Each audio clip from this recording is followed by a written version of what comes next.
Bob Nightengale's been covering baseball a long time. He was there in Kansas City last night. National baseball writer for USA Today. 3 and 5 years dynasty there, Bob? I think so, Dan. I mean, no national league team has done this since the Cardinals back in the 40s. Remember now, we got 30 teams. Back in the days when there were only 16 teams and the great Yankee teams back then, and now 30 teams. I think you got to call it a dynasty. Set the scene last night when Bumgarner comes in. What did it feel like in the stadium? Well, I think the Royals or fans say, okay, we know he's going to come in. Let's see how long he lasts. He struggled at the beginning, and the Giants, were very happy. The Royals are, bunting right there right away and say, you know what, this is when he struggled the first inning. And once he got out of that, it's like, okay, how long is he going to go? Then inning after inning, and the pitch count kept going higher and higher. And finally, Brian Sabian, the Giants GM, says, you know what, I quit looking at the pitch count. He's got all winter to rest. Yeah. And they weren't even looking in the bullpen, one time. I guess put it in its proper perspective, if you can, of what Madison Bumgarner did compared to Gibson, Koufax, Mickey Lolich, whatever, Randy Johnson, whatever name you want to throw out there. Where does this one rank?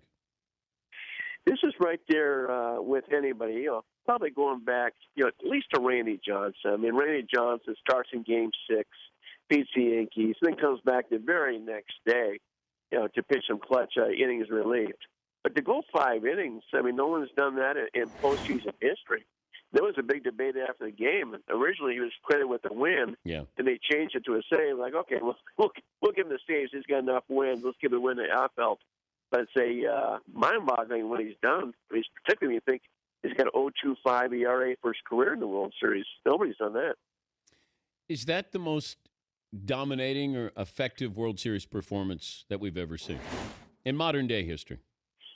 I think modern day you have to say that, Dan. Particularly the fact he just had the 4-hit shutout in Game 5 and come back and do that. I mean, it seems silly when people are thinking, okay, Bruce, are you going to start this guy in Game 7? He said, of course not. But when you look at what Bumgarner did, he might have gone 7 or 8 innings last night if he started that game. I mean, he was that dominant. I go back to the play-in game against Pittsburgh. I mean, He did everything that you would ask your ace to do and then some, and it's pretty incredible. It really is. I mean, we spent the whole year talking about Clayton Kershaw and this and that, MVP award, but what this guy has done, I mean, the Giants are a very mediocre team without this guy. I mean, even, Brian Sabian and the staff are laughing. This is the first time in baseball history a team has won a World Series with a one-man starting rotation. Talking to Bob Nightengale, national baseball writer for USA Today. I think that you're also looking at this San Francisco team, and with dynasties, you look at star power, and maybe that's the problem with the Giants. Aside from Sandoval and Posey, you're not really talking about the everyday lineup. And then pitching staff, normally you would talk about Kane and Lincecum, but you're only talking about one pitcher in Bumgarner. I think that's probably where people might say, well, how would this team stack up with others in baseball history? Oh, you're right. I mean, it doesn't stack up. They even, scratched their heads last night in Bochy's office saying, how do we do this thing? And you take away Kane and Angel Pagan from that lineup and do that. I mean, here's Busty Posey. He doesn't get an extra base hit the entire postseason. It's 154 in the World Series, and they still win. Just a bunch of grinders. And, you're right. They don't stack up with a big red machine or anything like that. But he's finding a way to win in October. Joe Madden, is it a done deal that he's going to be the Cubs skipper? Yeah, just they can't announce it because they don't want Bud Selig jumping on the throat for announcing the Game 7 World Series. It was like the A-Rod manager still doing it during the World Series. Well, I wouldn't be surprised if they wait a day just to make it look better. Yeah, that's what I thought. You can't even announce it today because then it feels like you were holding it. But, I think it's been a done deal for a couple of days. But then, how the commissioner is. Nothing interrupts the World Series. And, we had that with A-Rod a couple of years ago.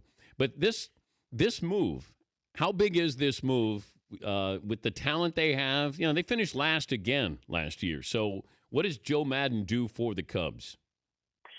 Yeah, I mean, he's a perfect manager for a young team. I don't think you could have done this with the Dodgers. I don't see Matt Kemp and Andre Easter wearing pajamas on road trips like Madden was doing with Tampa, doing some of the young stunts they do. But the Cubs are such a young team.